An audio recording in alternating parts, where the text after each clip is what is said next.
Assalamualaikum. Hi, I'm Lainila Cambra, 47 years old from Philippines. I am applying as a cook. I have experienced 13 years in Kuwait.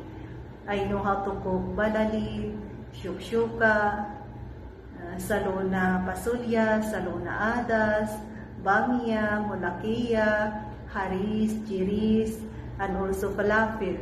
And I know how to cook also biryani, bagloba, masbus, kabsa, siniya gichads, siniya kudar, mashi malfuf, mashi gusa, sambusa, also waraginap, marag simits, marag rubyan, and also Kentucky.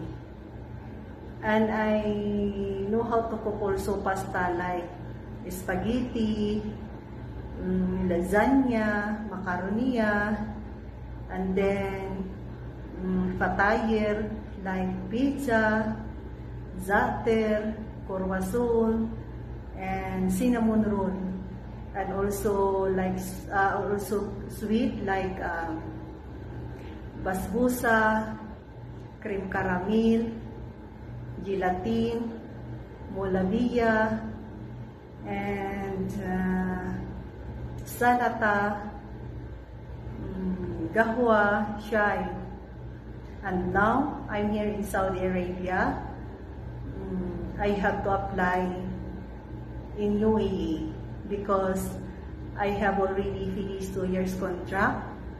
And I need to continue my work because I still have children. I need to support them for this school.